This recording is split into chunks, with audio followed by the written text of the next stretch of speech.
नमस्कार, कशिश न्यूज देख रहे हैं आप। आपके साथ मैं हूं शिखा सरोज सिंह। बुलेटिन की शुरुआत करते हैं बड़ी खबर से। पटना में जेडीयू उम्मीदवार के नामों का ऐलान हो गया है। बेलागंज से मनोरमा देवी उम्मीदवार होंगी। पहले एमएलसी भी मनोरमा देवी रह चुकी हैं, तो बेलागंज से उनका नाम घोषित किया गया है। उनके नाम पर यह मुहर लगाई गई है। पहले एमएलसी भी मनोरमा देवी रह चुकी हैं। यह बड़ी जानकारी आपके सामने पटना से जेडीयू उम्मीदवार के नाम पर घोषणा की गई है, ऐलान किया गया है। बेलागंज से मनोरमा देवी उम्मीदवार होंगी और आपको बता दें कि मनोरमा देवी पहले एमएलसी भी रह चुकी हैं।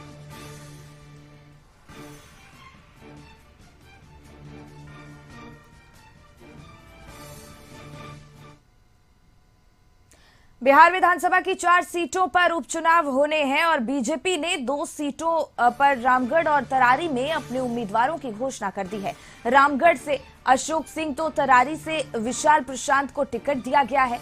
अशोक सिंह 2015 में विधायक रह चुके हैं, जबकि तरारी से विशाल प्रशांत को टिकट मिला है, जो बाहुबली सुनील पांडे के बेटे हैं। इमामगंज सीट हम के खाते में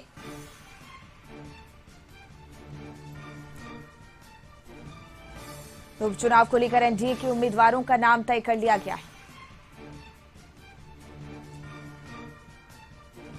बेलागंज सीट से मनोरमा देवी जेडीयू की उम्मीदवार होंगी। बीजेपी ने अपने दोनों उम्मीदवारों की घोषणा कर दी है।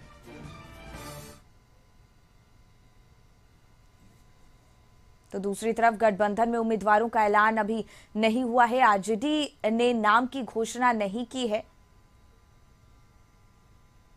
वैसे चर्चा जोरों पर है कि बेलागंज से पूर्व विधायक और जहानाबाद के वर्तमान सांसद सुरेंद्र प्रसाद यादव के बेटे डॉक्टर विश्वनाथ यादव को पार्टी उम्मीदवार बनाएगी।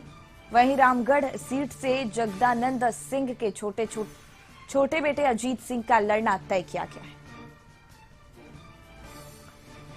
तो बिहार विधानसभा की 4 सीटों पर उपचुनाव होने हैं। बीजेपी ने अपने दोनों उम्मीदवारों की घोषणा कर दी है।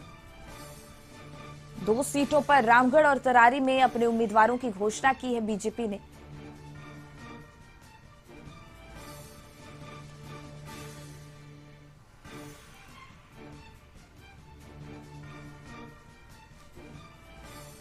तो उपचुनाव को लेकर एनडीए के उम्मीदवारों का नाम तय किया गया है। आशुतोष जी, इसी पर और ज्यादा जानकारी लिए हमारे सहयोगी जुड़ गए हैं। आशुतोष जी, तैयारियां चरम पर हैं, घोषणाएं की जा रही हैं उम्मीदवारों के नामों की, और ऐसे में बीजेपी ने 2 सीटें रामगढ़ और तरारी में भी अपने उम्मीदवार उतार दिए हैं। नहीं, बिल्कुल बीजेपी ने घोषणा कर दी है कि रामगढ़ और तरारी में उनके उम्मीदवार कौन होंगे, और साथ ही साथ जेडीयू ने भी अपने उम्मीदवारों की घोषणा कर दी है। एक ही सीट पर उम्मीदवार जेडीयू के हैं।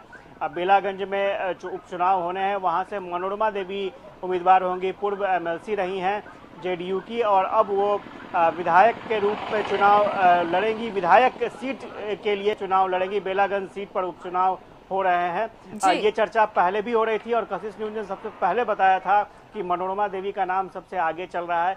इसके अलावा बीजेपी की बात करें तो रामगढ़ से अशोक सिंह का नाम सबसे आगे था, और हमने इस बात की घोषणा पहले भी की थी कि अशोक सिंह प्रबल दावेदार माने जा रहे हैं उस सीट के लिए, और उनको टिकट मिलना पक्का माना जा रहा है। इसके अलावा तरारी की बात करें तो विशाल प्रशांत का नाम भी कशिश न्यूज ने सबसे पहले बताया था कि विशाल प्रशांत को वहां से टिकट मिलेगा। ये कंफर्म हो चुका है।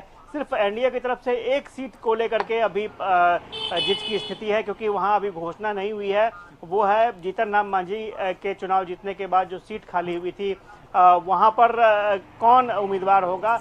लेकिन कशिश न्यूज ने ये पहले बता दिया है कि दीपा मांझी वहां से प्रबल उम्मीदवार है, प्रबल दावेदार हैं। हालांकि अभी ऑफिशियल घोषणा नहीं हुई है। 21 तारीख को इसकी आधिकारिक घोषणा भी हो जाएगी।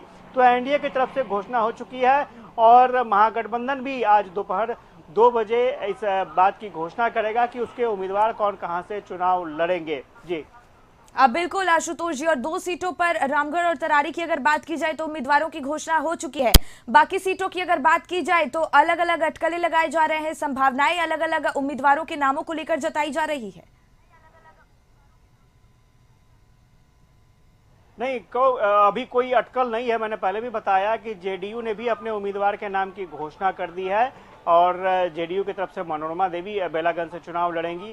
सिर्फ एक सीट को लेकर के अभी अटकलें लग रही थी, वो है इमामगंज की सीट, जहां से जीतन राम मांझी चुनाव लड़ते थे। उनके जीतने के बाद ये सीट खाली हुई थी और चर्चा ये हो रही थी कि क्या जीतन राम मांझी के छोटे बेटे इस पर चुनाव लड़ेंगे या फिर संतोष सुमन जो जीतन राम मांझी के बेटे हैं उनकी पत्नी दीपा मांझी इस सीट पर चुनाव लड़ेंगी। तो जो बातें निकलकर सामने आई उसके मुताबिक दीपा मांझी को ही वहां से चुनाव लड़ाने की तैयारी है। हालांकि पार्टी पार्लियामेंट्री बोर्ड ने संतोष सुमन को अधिकृत किया है कि वो फैसला ले सकते हैं कि कौन चुनाव लड़ेगा, लेकिन जो हम पार्टी के सोर्सेस बता रहे हैं उसके मुताबिक दीपा मांझी चुनाव लड़ेंगी। तो लगभग 4 सीटों पर चुनाव होने हैं और सभी सीटों पर उम्मीदवारों के नामों की घोषणा कह सकते हैं हो चुकी है। एक सिर्फ सीट हम पार्टी की जो सीट है उस पर अभी आधिकारिक घोषणा होनी बाकी है। बिल्कुल आशुतोष, बहुत बहुत धन्यवाद आपका तमाम जानकारी हम तक पहुंचाने के लिए। तो मंत्री संतोष सुमन की पत्नी दीपा मांझी को टिकट मिलना तय है।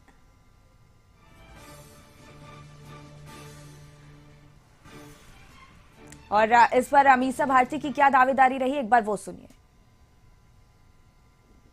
अभी उपचुनाव 4 जगह होना है और सभी दल की ये कोशिश होती है कि उसके दल के लोग ज़्यादा से संख्या में जीते। और अगर लोकल मुद्दों पे और स्थानीय मुद्दे पे अगर बिहार को लेकर के अगर ये चुनाव होगा तो मुझे लगता है कि राष्ट्रीय जनता दल 4 सीटों पे जीत हासिल करेगी। वो बेरोजगारी का देख लीजिए आप, वही आलम महंगाई की वही बात कर लीजिए। अगर किसी अन्य मुद्दे में अगर मतदाताओं को भरमाया नहीं गया, उनके ऊपर प्रशासनिक प्रेशर नहीं आया, तो मुझे लगता है पूरी उम्मीद है कि इंडिया गठबंधन के जितने भी प्रत्याशी होंगे उनकी जीत।